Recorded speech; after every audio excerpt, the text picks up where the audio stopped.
1, 2, hit it!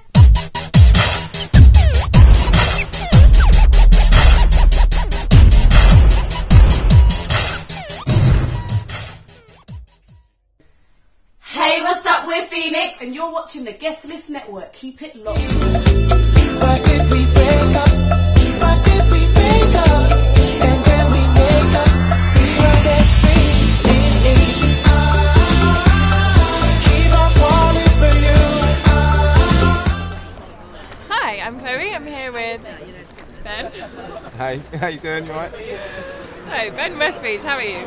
I'm really good. You alright? Yeah, very well. Very well, thank you. What have you been up to recently?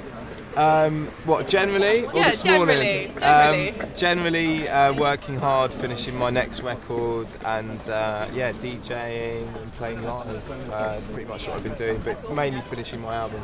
Okay. And what's that called? It's called There's More to Life Than This. Right. So it's been about 4 years since your last album. Yeah, 4 long hard years. Long hard years. Have you been working? Have you been making tracks?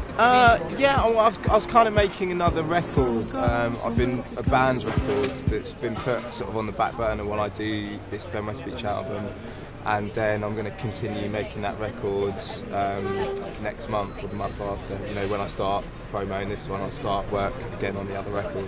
Okay, so talk us through the two. So the Ben Westbeech album, what are the sounds in that? What have you been working with? Well, it's more of a house album, or house-inspired record. Strictly Rhythm came and asked me to do a record for them, which is a house record, but it started off as a house record, but now it's more like the next Ben Westbeech record. So that's where it was headed, and that's where it's gone. Okay, and the band album? The band record's something else. It's a project I'm doing with Red Light, my friend from Bristol, who used to be called Clips, and it's kind of like a very Bristol sounding record, kind of along the lines of Massive Attack and Portishead, full orchestra, like it's a full-on record, you know. But we're going to finish that over the next 6 months, and that's called Black Sun, that project. Okay, cool. Yeah, so what are your influences when making music, and how have you drawn on those with this new with the new record, you know, I've been listening to a lot of disco and house. Obviously, like I DJ deep house now, and so my influences sort of range in that area, but also jazz and soul, a bit of folk as well. You know, a whole heap of influences on this next record, and a wide breadth of producers that I've worked with, really interesting people.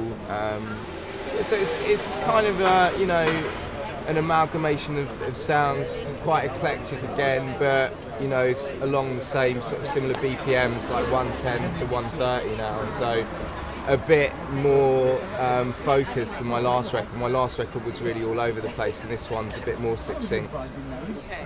I find your tracks they're quite sunny and uplifting. Is that a conscious effort? No, not really. I don't know if it's like, I don't know, yeah, a lot of my tracks sort of are about sad things, but I make them sound happy a lot of the time, Yeah. do you know what I mean, to kind of deal with the sadness.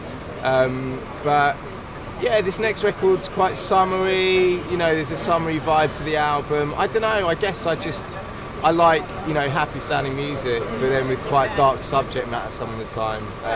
But yeah, I like, you know, music makes me happy, and why not, you know, put that onto a record if you can. No, definitely, and it seems to transcend. It's not just a London or a Bristol or an English sound. It's quite, you know, a global sound. Yeah. So it seems to market well. Yeah, I think that's important if you're, you know, selling records, which is what we're doing. Yeah, I mean, it's not I don't go out and consciously think, oh, I'm going to make, you know, an internationally sort of marketable record. I just make the music that I make because it's me, and you know, if it does well abroad, that's, you know, great for me. And I think, you know, if you can speak to as many people as possible with your music, that's really important, you know. Yeah, definitely. So where's your favourite place to gig? Where do you like playing?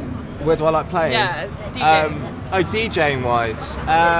DJing wise, there's a really cool club up here, actually, just up here on the right, called The Nest, which is cool.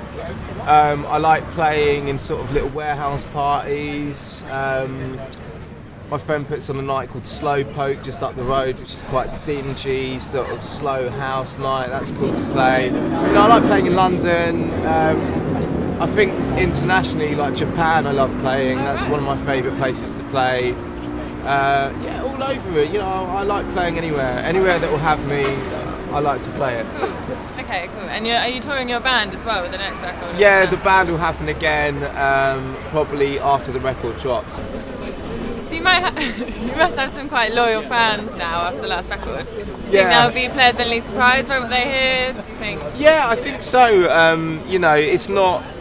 It's not miles away from my last record. Whereas my band project is so far away, and that was going to be like a Ben Westbeech record, and it was like, Jesus, these people are going to be ready for this one. So that was the decision to split the two, and so I think they'll be pleasantly surprised, and everyone that's heard it that was a fan of my last record, just friends and stuff that I played it to, really enjoy it, and they said it wasn't a letdown, which is a positive thing. Yeah. Who have you worked with on the album? I've worked with people like Omri Schwartz, I've worked with George Levin, Soul Clap, Dan Ensign Black, Lovebirds, MJ Cole, and who else?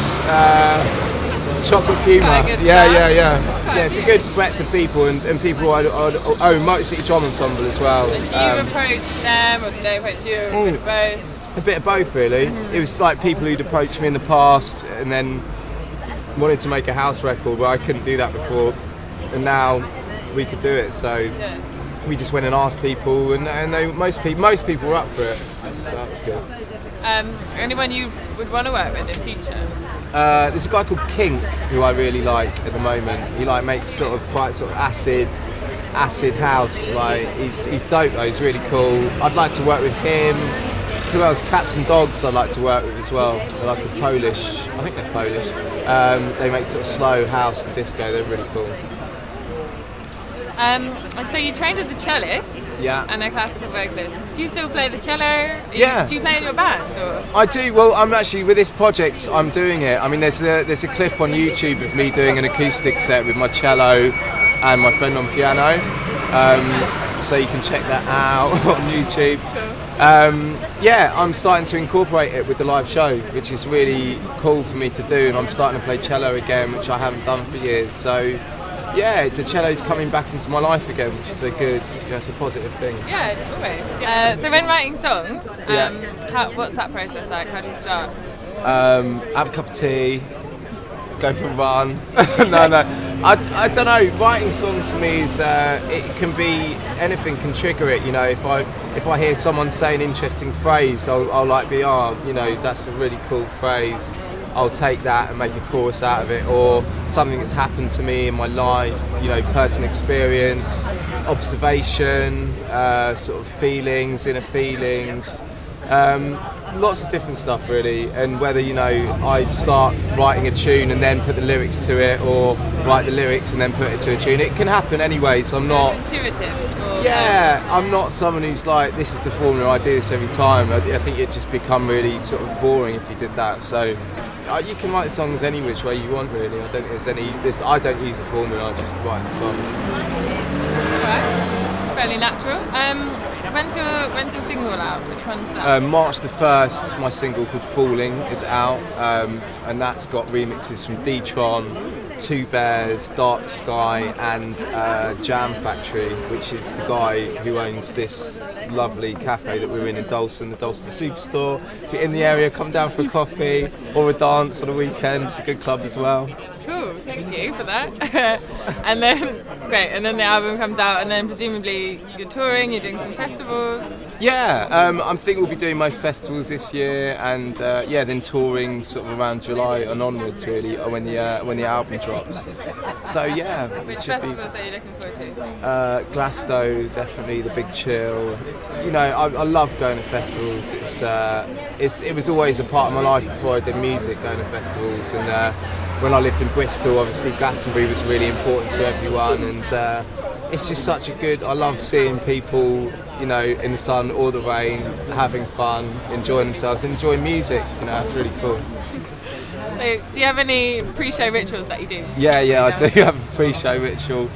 Shake out. You do like a shake out, shake all the nerves out, relax the muscles, and just get rid of all the nerves because it's really nerve-wracking on stage. Let's move away from music a little bit. Are you quite a keen cook? Do you enjoy? Yeah, I'm a keen cook. Yeah, I love cooking.